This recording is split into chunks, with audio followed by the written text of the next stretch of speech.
Hey team, welcome back to the whiteboard. Okay, hands up if you've ever looked at a multiview drawing and felt totally confident. Until you saw a surface that just doesn't want to play by the usual rules. It's not nicely horizontal, it's not neatly vertical, it's slanted, it's inclined. That's what we're diving into today, the world of inclined surfaces. This is our essential first step, the foundation we absolutely need to build before we can move on to solve those classic and sometimes confusing missing line problems. Let's break down this foundation simply. In the strict language of orthographic projection, an inclined surface is a flat plane that has a very specific relationship to our views. It is perpendicular to only one of the three principal planes of projection: the front, the top, or the side. And this relationship gives us a powerful, reliable rule. Listen closely, because this is the key. On that one plane to which it is perpendicular, the inclined surface will appear as a line. It shows itself edge on, but on the other two planes, the ones it's tilted towards, it doesn't show its true size. Instead, it appears foreshortened as a smaller, distorted version of its actual shape. The steeper the angle, the more pronounced this foreshortening becomes. So, to visualize this, imagine a simple ramp or a wedge.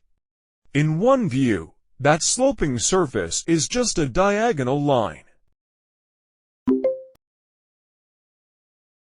In the other views, it's a rectangle, but one that's been compressed. This pattern a line in one view.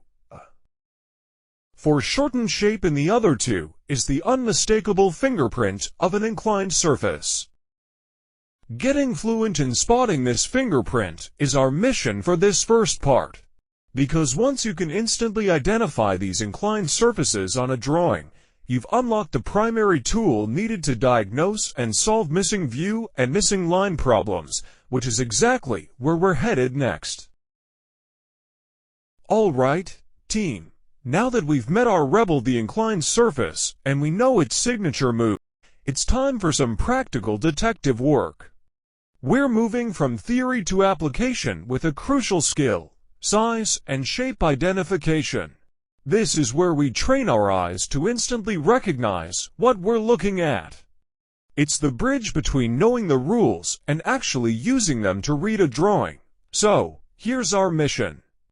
For each of these surfaces in the multiview drawings, we're going to be forensic analysts. We're asking one simple question: in this specific view, is this surface showing me its true size and shape T, or is it foreshortened F? Let's lock in the clues from our last discussion, because they are our cheat sheet: normal surfaces. Remember, these are the well-behaved ones, parallel to a plane.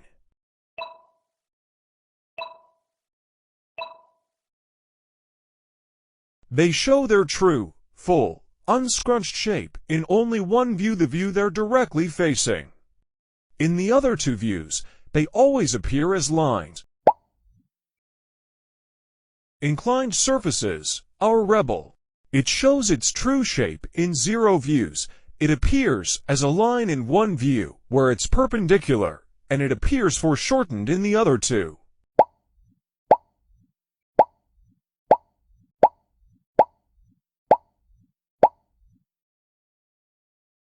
That's its fingerprint, line in 1, squished shape in 2.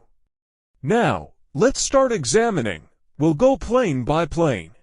First, let's check plane M. We begin by checking its dimensions in the 2D views.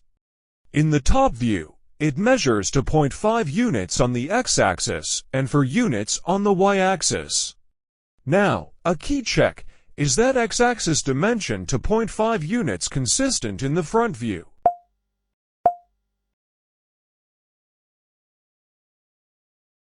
Yes, it is.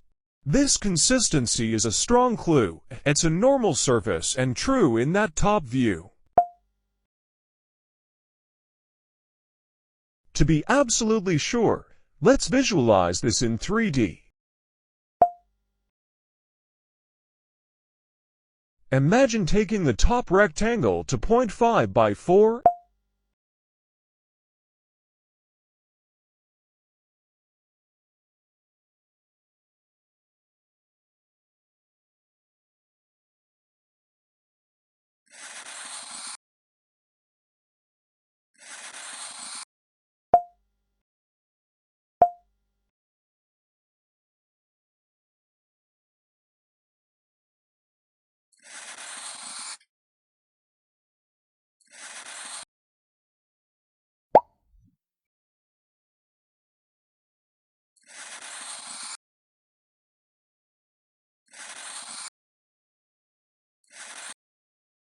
And extruding it straight down along the z-axis.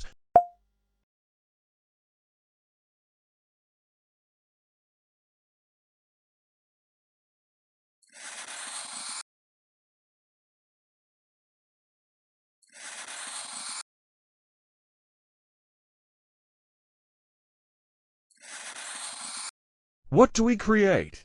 We generate plane E on the front face.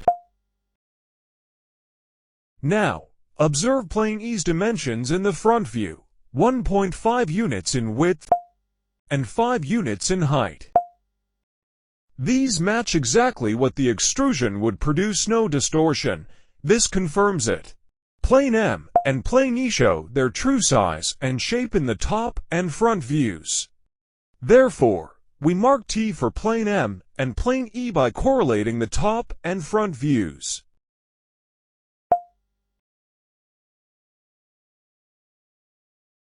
Now, let's check plane L. Is it F or T?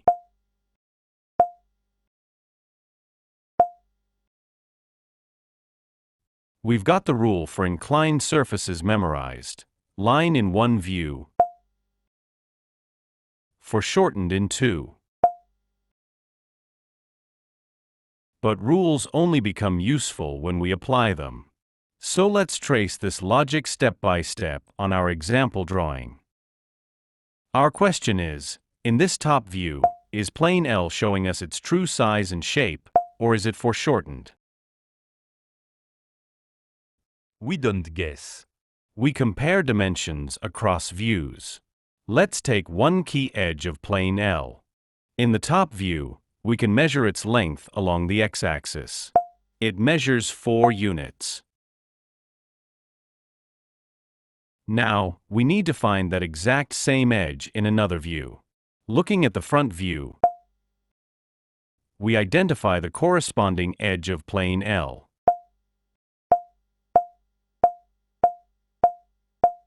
We measure it. It comes out to 3.5. Stop right there. 4 units does not equal 3.5 units. The dimension has changed. This is the definitive proof of foreshortening. Because if this surface were normal and showing its true shape here, that measurement would be perfectly consistent. Since it's not, we mark F for plane L in the top view. The same check in the front view would also reveal a mismatch, confirming it's F there too. To visualize why this happens, let's think in 3D. In an isometric view, plane L is slanted. It's an inclined surface. So when we look straight down from the top, we're not looking at it head-on. We're seeing it at an angle. That means every dimension we measure in this 2D top view is a shortened, or projected version.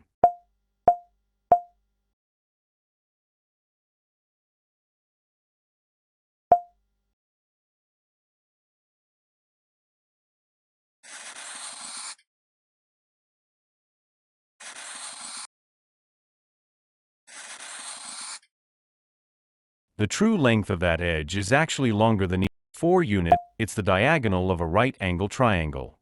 Now, a crucial connection. This same physical surface appears over here in the side view as plane G. Is it true there? Let's measure.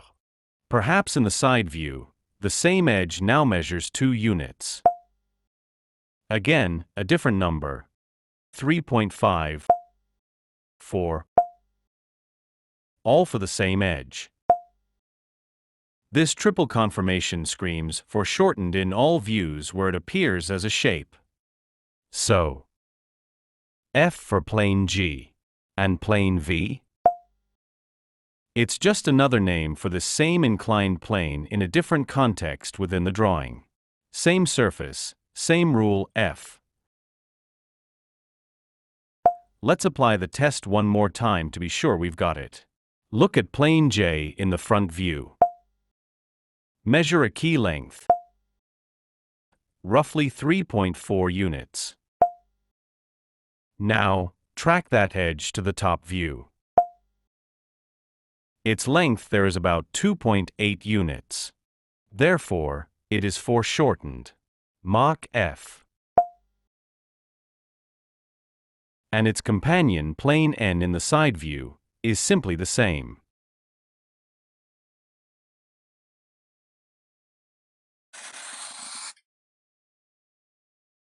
Inclined surface seen from the side.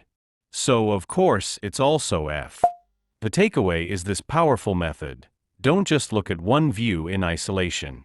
To identify true shape, you must track and compare a surface across multiple views. If the dimensions of its edges stay perfectly consistent in a view, it's true. If they change, it's foreshortened. This comparative analysis is your most reliable tool. Our discussion on inclined surfaces is complete. Next time, we will back to the whiteboard to put this skill to the ultimate test, teaching you how to solve the classic missing line problem. I'll see you in the next video. Until then, keep drawing. If this step-by-step breakdown helped you see the why behind the lines, let us know with a like. For more tutorials that build your drafting skills from the foundation up, make sure you're subscribed to Draft and Dialogue on YouTube.